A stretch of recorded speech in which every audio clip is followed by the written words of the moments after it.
Buenas noches y bienvenidos a Las Cosas Como Son.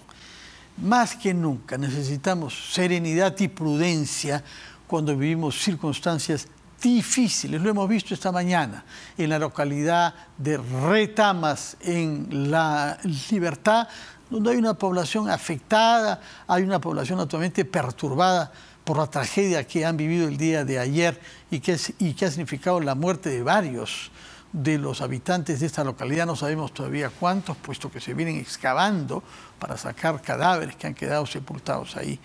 Y vimos que las cosas no transcurren con serenidad si no hay una autoridad clara que respeta un marco normativo y se distribuyen tareas de acuerdo al orden en el Estado. Por supuesto que el ejemplo mayor de lo que podemos decir es la guerra fruto de la invasión rusa de Ucrania, que ha escalado el día de hoy a nuevos niveles con las declaraciones formuladas por el presidente norteamericano Joe Biden, que ha calificado a su homólogo ruso como un criminal de guerra. Y la reunión que se sostuvo ayer de 3 primeros ministros de países de la OTAN y de países de la Unión Europea, sobre todo el checo y el esloveno, con el presidente ucranio, Zelensky, que en plena situación militar, cuando su país está siendo bombardeado, pudo reunirse con 3 colegas suyos de Europa no occidental, pero más alejados de la frontera rusa. El mismo espíritu de serenidad para el análisis jurídico y sus connotaciones políticas invocamos respecto a un tema que vamos a abordar con el constitucionalista Joseph Campos, que es un habeas corpus presentado en beneficio de Alberto Fujimori, que deberá ser decidido mañana por el Tribunal Constitucional. Sabemos que el ponente de esta causa, que es el abogado Ernesto Blume, se ha manifestado a favor de que se apruebe este habeas corpus, razón por la cual es probable que hayan 3 votos, el propio, más el del presidente doctor Ferrero y el del señor Sardón, lo cual podría producir un empate 3-3, que podría ser dirimido por el voto doble al cual tiene derecho el presidente Ferrero. Estamos ante una situación compleja, ya hemos visto lo que sucedió con el indulto humanitario que se le concedió a Alberto Fujimori en la Navidad del año 17, las dificultades políticas y judiciales que eso generó, sobre todo porque es un caso cuya ejecución de sentencia ha sido supervisado por la Corte Interamericana de Derechos Humanos.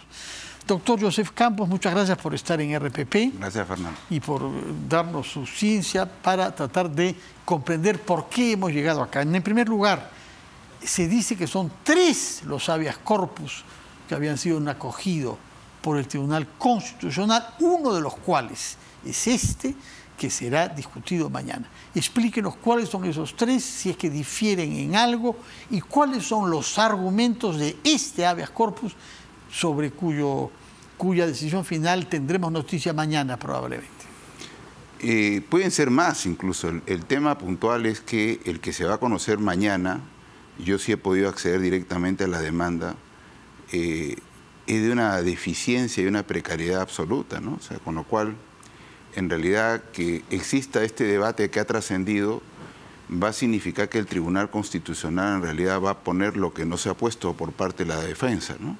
La defensa ha establecido una narrativa que es propia de la persona que cree políticamente. César Nakazaki. ¿No? Es el Parco, una persona... Ah, bueno, no, el que ha presentado este recurso, sí, el recurso. Ya que no es la defensa de Alberto Fujimori. No, claro. No. O sea, lo que ha hecho el señor Parco, el que ha favorecido a Alberto Fujimori, ha propuesto una narrativa que evidentemente tiene una significación política para él probablemente, pero jurídicamente recordemos varios temas. Primero, que el indulto no es un derecho, ¿no? El indulto, o sea, el derecho, tal como ha definido el Tribunal Constitucional, la propia Corte Interamericana, es una facultad presidencial. Y es tan facultad que incluso la propia Corte, en un caso bien polémico, porque en realidad dejó sin piso un poco a la posición que en su momento los que estaban en contra del indulto de Fujimori no supieron de alguna manera rebatir, en una sentencia emblemática de la Corte, en el caso Pollo Rivera contra Perú, un médico que había sido masacrado y que eventualmente tuvo problemas de salud, alegó un derecho el derecho al indulto por razones humanitarias. La Corte Interamericana fue muy precisa en establecer que eso no era así, que era una facultad del presidente que podía otorgarlo, así se cumpla con todos los requisitos que impone la posibilidad de un indulto humanitario. Pero en este caso, ¿el indulto que se ha solicitado para Alberto Fujimori es humanitario? Justo es el problema que incluso en su oportunidad hasta la Defensoría del Pueblo lo denunció, porque en realidad se dieron dos facultades ejercidas por el presidente. Uno, el indulto, y dos, la gracia respecto a los procesos que todavía estaban en trámite. Y en ambas situaciones se estableció con claridad que la argumentación que se estableció para otorgar el indulto era insuficiente, considerando que en el Perú, por ejemplo, hay una ley que prohíbe expresamente el indulto en algunos delitos, por ejemplo, sicariato, violación de menores y secuestro agravado. Entonces, lo que evidentemente, si yo voy a superar una prohibición por un delito que es esencialmente menor que un genocidio o un delito de lesa humanidad, se debió haber establecido, por cierto, una motivación superior a lo que aparece en la resolución.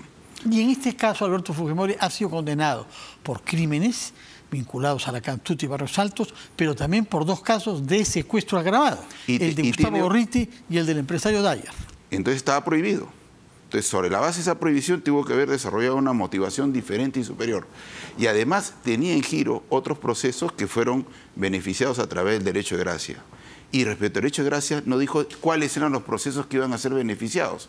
Entonces, la resolución adolecía de un problema. Por otro lado, creo que también resultó clave entender que en su momento, cuando se otorga el indulto, se activa una resolución de supervisión de cumplimiento por parte de la Corte y dice, no dice anúlelo, dice revíselo y dé un pronunciamiento. Y cuando se revisa, el otro problema que tenía para alegar el carácter humanitario del indulto era que el indulto, el procedimiento, el proceso que había llevado para establecer el carácter humanitario fue secreto. Después se tuvo conocimiento y después se tuvo conocimiento que incluso hubo actos irregulares. Pero ¿cómo es que entonces este documento, este habeas corpus, ha podido llegar hasta el Tribunal Constitucional? Si lo considera usted así, es un documento que ha tenido que presentarse ante instancias de la justicia ordinaria. Y ha sido rechazada en todas. Y fueron rechazadas en todas. Por eso está en el tribunal. Con argumentos que a usted le parecen sólidos. Es que el problema es que, de verdad, que no quiero calificar el trabajo de nadie, pero cuando uno revisa... Ya lo hizo, no se preocupe, que ya lo hizo, dijo que era muy endeble la argumentación. Cuando uno revisa la argumentación, porque yo pensé que, claro, la expectativa que provoca de un eventual empate hubiera desarrollado... Porque ¿qué es lo que ocurre en este momento? Como el indulto no es un derecho de las personas, sino es una facultad del presidente, que es una facultad que sobrevive históricamente en el Estado constitucional, porque la regla es que nadie afecte la cosa juzgada del Poder Judicial. En realidad, el señor incluso no se vuelve inocente por el indulto. El señor sigue siendo un condenado indultado. Sí. Entonces, sobre la base de eso, es que lo que yo pensé es que se iba a discutir técnicamente la resolución que el Poder Judicial emitió y decir pues que está mal motivada, que existe un problema en la resolución. De procedimientos, de forma. Claro, porque es la forma como yo debo atacar, porque el problema está en que él no puede alegarlo como derecho, pero sí podría decir que el procedimiento judicial que dejó sin efecto el indulto estuvo mal llevado, que hay una deficiencia técnica, pero eso no se dice. En el habeas corpus, por lo menos. Vamos a ver qué nos dice un abogado penalista. Hemos invitado para eso al doctor James Rodríguez, al que saludo y doy la bienvenida a RPP. Doctor Rodríguez, muy buenas noches. ¿Aló? Muy buenas noches. Sí. Como siempre, es un honor estar con ustedes. Muchas gracias. Quisiera saber si ha tenido ocasión de leer usted la argumentación presentada por el abogado que solicita que se conceda un habeas corpus a Alberto Fujimori para que deje la prisión en la que se haya recluido. Es un poco difícil leer una demanda constitucional cuando es un proceso reservado. Sin embargo, nosotros los abogados penalistas sabemos que el artículo 200 de la Constitución Política del Estado prevé y cautela los derechos a la libertad individual, así como a los derechos conexos.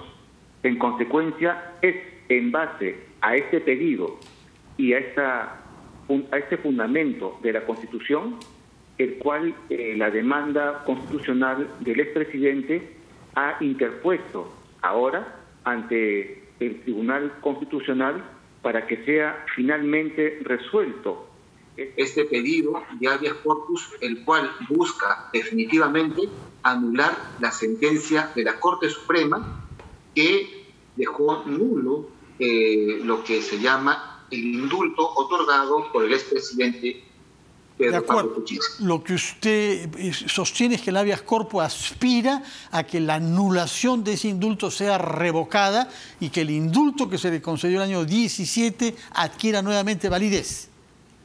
Así es. Y que se puedan revisar de que este indulto, de acuerdo a la defensa del expresidente, fue dado en condiciones, bueno, por llamarlas sencillas, de acuerdo a ley, y que esta anulación de la Corte Suprema no se ajusta a derecho. Si las cosas son tan claras como usted lo dice, y si todo se basa en el artículo 200 que usted cita, ¿por qué es que ha sido rechazado en instancias de la justicia ordinaria y ha tenido que ser elevado hasta el Tribunal Constitucional? Los abogados sabemos muy bien de que en instancias, es decir, en primera instancia y en segunda instancia, en la Corte Superior de Justicia de Lima, lo normal es que sea, bueno, pues declarado o inadmisible o sea declarado infundado. Pero es el Tribunal Constitucional, como ente máximo de la interpretación de la Constitución, quien finalmente se va a pronunciar si este habeas corpus debe de ser declarado fundado en base finalmente a los argumentos de la defensa o rechazado, como muy... ¿Aló? Bueno. Así como muy bien lo ha decidido el Poder Judicial en primera y segunda instancia. Ahora bien, ¿cuáles son los argumentos de quien ha presentado este habeas corpus? No estoy seguro que sea el propio Alberto Fujimori, usted dijo presentado por él. Yo creo que hay varios habeas corpus, 3 en realidad, uno de los cuales ha sido presentado por su abogado defensor, César Nakazaki, y otros 2 por abogados que no necesariamente responden a él. Incluso uno de ellos ha sido desestimado por el propio Alberto Fujimori, de manera que este no es el habeas corpus que ha presentado él. Pero usted dice que tiene argumentos que le parece a usted que pueden ser convincentes para los jueces constitucionales. ¿Cuáles son esos argumentos? Es posible, obviamente, como vuelvo a mencionar, don Fernando, no hemos tenido acceso a la demanda constitucional, pero definitivamente no lo ha presentado el señor Alberto Fujimori, sino su defensa del señor Alberto Fujimori. Tengo entendido que tampoco es el señor Nakazaki. No, él no. Otro letrado. Él tiene otro habeas corpus, Nakazaki. Así es. Son 3 en total, de los cuales uno es el de Nakazaki, sí. Bueno, en todo caso, este es uno. Usted no conoce los argumentos que está usando el que solicite este habeas corpus, pero sin embargo cree que son válidos. No conozco la demanda, pero conozco la ley. Y la ley es muy clara, que el artículo 200 protege la libertad individual y los derechos conexos. Lo que esta demanda está buscando en todo momento es que el indulto que se dio en un primer momento por el expresidente Kuczynski fue un indulto bien dado dentro de las garantías constitucionales, dentro de un debido proceso. Eso es lo que busca la defensa. Sin embargo, es de conocimiento público de que este indulto, de acuerdo a las investigaciones y a las denuncias que existen contra el expresidente y contra el hijo del señor Alberto Fujimori, todo indica de que también habría sido dado con algunas irregularidades. En consecuencia, ya queda en manos del Tribunal Constitucional dilucidar esta demanda de habeas corpus y finalmente es el que debe pronunciarse. Pero aquí viene un punto muy importante, don Fernando. Sí, lo escucho. Sabemos que existen, en este caso, 6 miembros del Tribunal Constitucional que se van a pronunciar en base a este habeas corpus. Tengo entendido que el señor Blume es el ponente, es decir, el que presenta el proyecto de la resolución que, de acuerdo a las publicaciones periodísticas, indica que debe declararse fundado. Hay 3 magistrados que indican que sí debe declararse fundado y 3 que indican de que no debe declararse. ¿Usted lo sabe positivamente o está especulando? Porque creo que no se han pronunciado los otros dos, ¿no? No, de acuerdo a las, digamos, versiones que son objeto de la opinión pública. Pero esas versiones que cita usted son versiones que le atribuyen motivaciones políticas a 3. No sabemos lo que los juristas, que son los magistrados, decidan finalmente. En fin, hemos comprendido su punto de vista.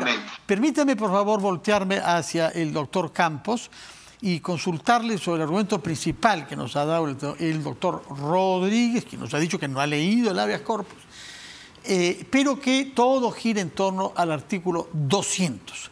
¿A usted le parece que citar ese artículo basta? Es que todo habeas corpus se tiene que fundar, el amparo, todo es en el artículo 200. Y claro, lo que pasa es que sí es accesible la demanda de habeas corpus. Acabo de reenviarlo. El punto está en que, insisto, el debate que se va a establecer, creo yo, y que debiera establecerse, si efectivamente fue bien anulado el indulto o no. Porque si el giro argumentativo, que es lo que yo he leído en la demanda, porque insisto que la demanda sí se puede acceder, porque no es reservado, ahí está, uno verifica que él no invoca ni cuestiona directamente a la resolución judicial, más que diciendo que es de inferior jerarquía que la Constitución.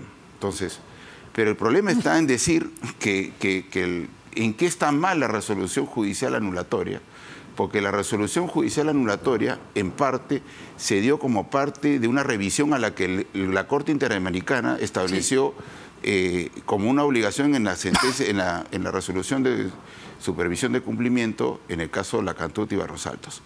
Entonces, yo sí creo que esa demanda, que es de un señor Parco, se llama Gregorio Parco Alarcón, ¿no? Que es un abogado, ¿no? Que es un abogado, básicamente establece una narrativa donde incluso en algún momento dice sobre, es como tener a Bolognesi preso, como tener a Tupac Amaru II preso, situaciones de ese tipo. Entonces yo sí creo que aquí hay un problema porque independientemente de lo que vamos a ver el día de mañana, es cómo va a hacer el tribunal para reconstruir una alegación, ¿no?, que no se ha puesto en la demanda. Seguramente va a alegar derechos fundamentales, etcétera, pero va a tener que necesariamente atacar la resolución, porque, insisto, esa resolución judicial... Pero justamente esa resolución que anuló el indulto, que fue decidida por la Corte Suprema, se basaba en vicios de procedimiento en que se habrían incurrido. Yo recuerdo, por una parte, esa comisión de gracias presidenciales y también el informe médico, en el que se hizo, son las dos cosas, en el que se hizo participar a uno de los médicos privados de Alberto Fujimori, de manera que habían argumentos en los que se basaron los jueces que decidieron anular eso. ¿Qué es lo que sabe usted, señor Rodríguez, respecto de la no validez de la decisión que se tomó en el año 18 cuando se anuló el indulto? En realidad, lo que todos sabemos, que de acuerdo a la investigación y a la denuncia que ha tenido uno de los hijos del señor Alberto Fujimori, en el sentido de que habría habido algo irregular, y allí nace este punto discrepante en la Corte Suprema para anular este indulto otorgado al expresidente. No, pero esa no es la razón jurídica. El hijo, Kenji Fujimori, es un actor político y quiso decir política en torno a eso, es decir, se le atribuye haber vendido sus votos para no votar la vacancia, pero esa decisión política y ese contexto no tiene nada que ver con el argumento judicial. Los jueces no toman en cuenta si hay algún actor político detrás de esto, miran el documento. Sí. Acá lo que se va a revisar son los tiempos, son los procedimientos y si se cumplió lo que debidamente indica la ley frente a un procedimiento de indulto. ¿Usted ha leído las resoluciones judiciales del año 18? ¿Las razones por que se anuló el indulto? Efectivamente. Indica de que no se habría cumplido supuestamente los tiempos y plazos, los procedimientos y otros argumentos que ha indicado, en este caso, la Corte Suprema. Pero considero de que toda revisión del Poder Judicial es finalmente susceptible de una última apreciación del Tribunal Constitucional, que finalmente mañana va a poder elucidar Sí, todos sabemos que eso va a tener lugar mañana y todos estamos naturalmente dispuestos a aceptar el fallo cualquiera que él sea. Pero lo que pasa es que lo hemos invitado para conocer los argumentos por los cuales debería considerarse mal resuelto la anulación del indulto que se practicó el año 18. Bueno, como vuelvo a mencionar, don Fernando, estamos hablando de los tiempos, procedimientos, el examen médico, la junta médica y una serie de argumentos que la Corte Suprema ha invocado en este caso. Señor Joseph Campos, usted ha leído el documento que pide el habeas corpus. ¿Qué argumentos le parecen rescatables de él? Yo esencialmente encuentro, para precisamente rechazarlo, esta posibilidad de entender que esa resolución judicial afecta a la Constitución. Y yo no creo. En realidad, la resolución que otorga el indulto tiene 3 temas centrales. El primero, la irregularidad que gira en torno al informe médico. Segundo, que no tiene una motivación suficiente para vencer la prohibición del secuestro agravado, ya que está prohibido expresamente por una ley. Y tercero, las gracias, el derecho de gracia que otorga no identifica los procesos respecto a los cuales se señala el derecho de gracia.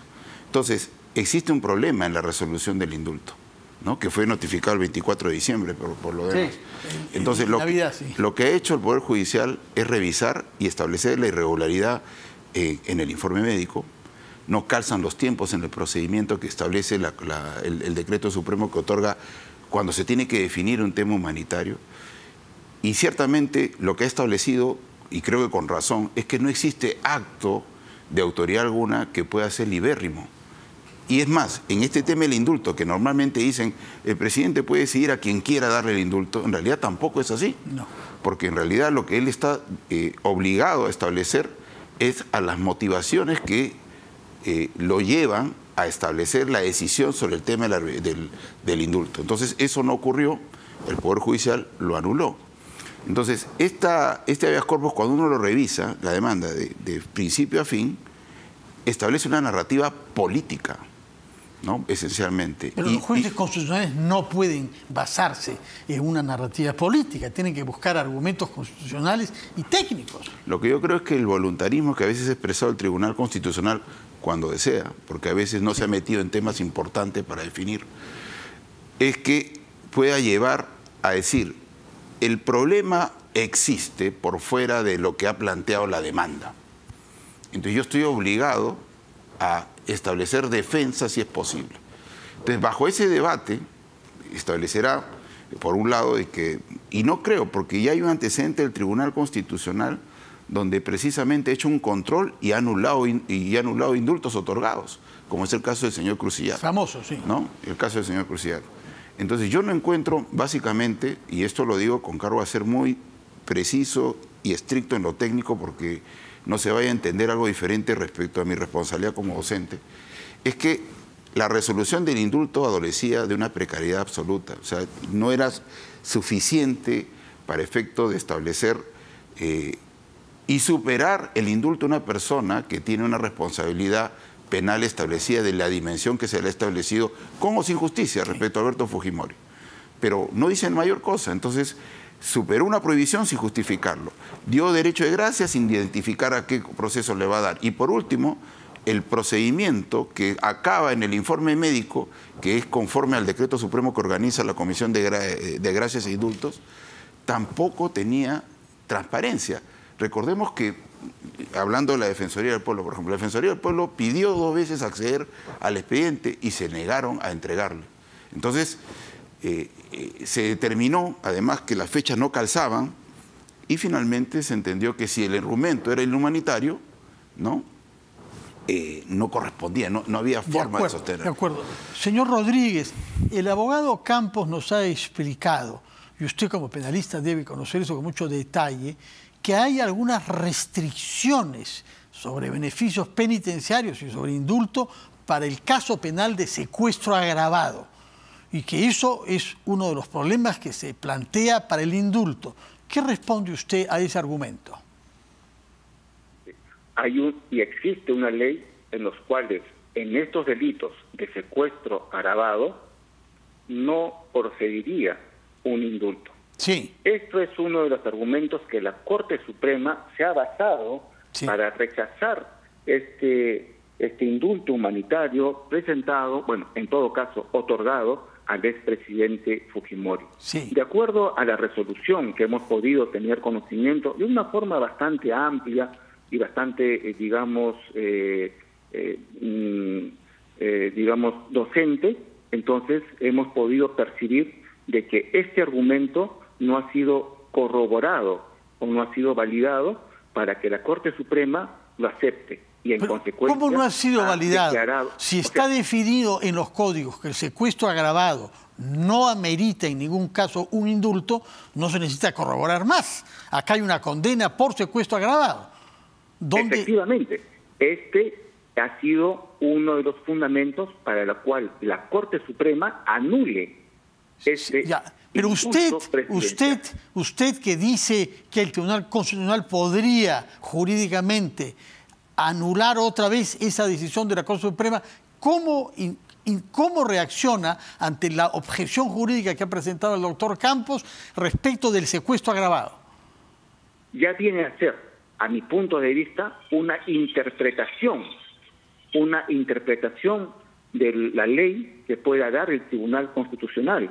Pero a mi punto de vista, el habeas corpus ha sido, de acuerdo a la doctrina, rechazado conforme a ley, porque el delito de secuestro agravado no es un delito que pueda ser subsunado, o sea, no puede ser,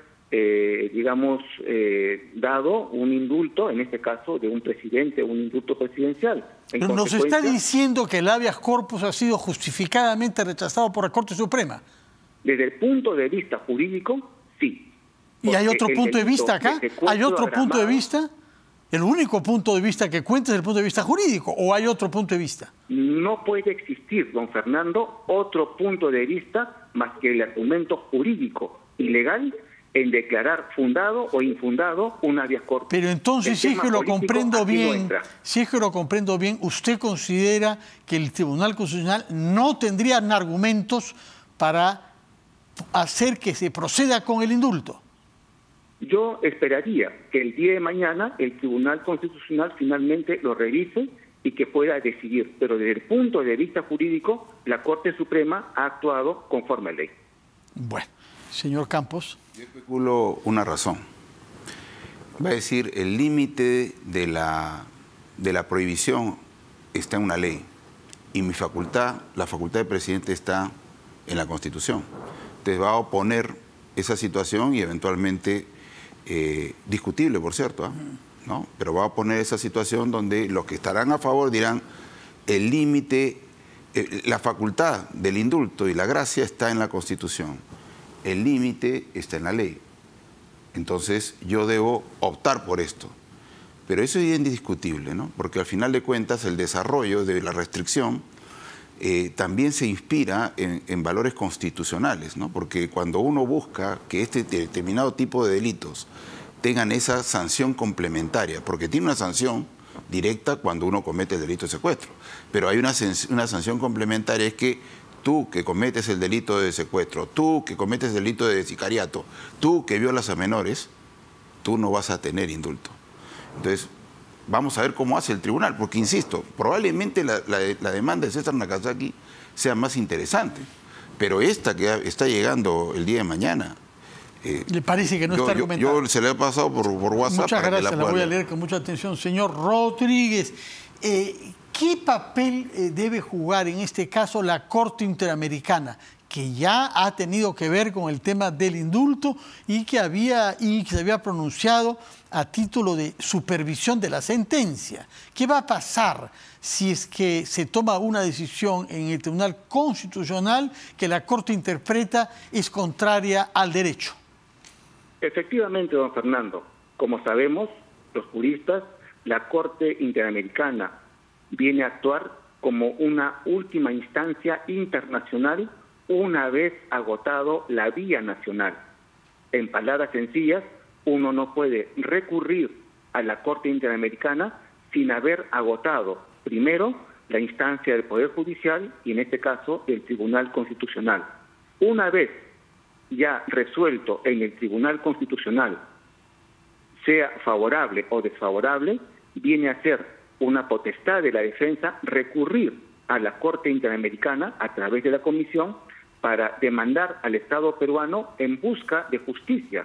Lo que busca el justiciable cuando no encuentra una apreciación justa de su demanda es recurrir al Tribunal Constitucional, quien finalmente va a poder, a través de las instancias correspondientes internacionales, demandar al Estado peruano para que pueda pronunciarse.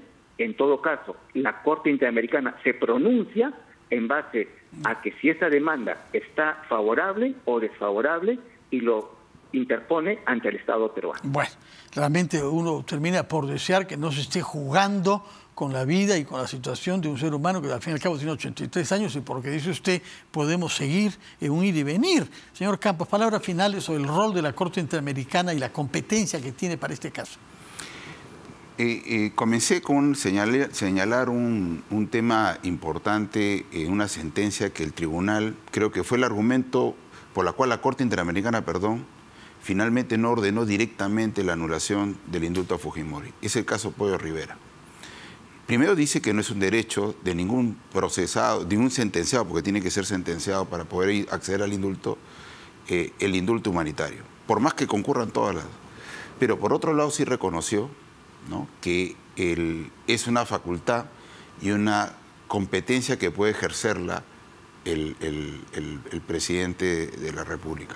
Entonces yo creo que en torno a ese debate, no hay un pronunciamiento expreso para una situación específica como la de Fujimori, pero creo que va a tener que de alguna manera establecer en algún momento.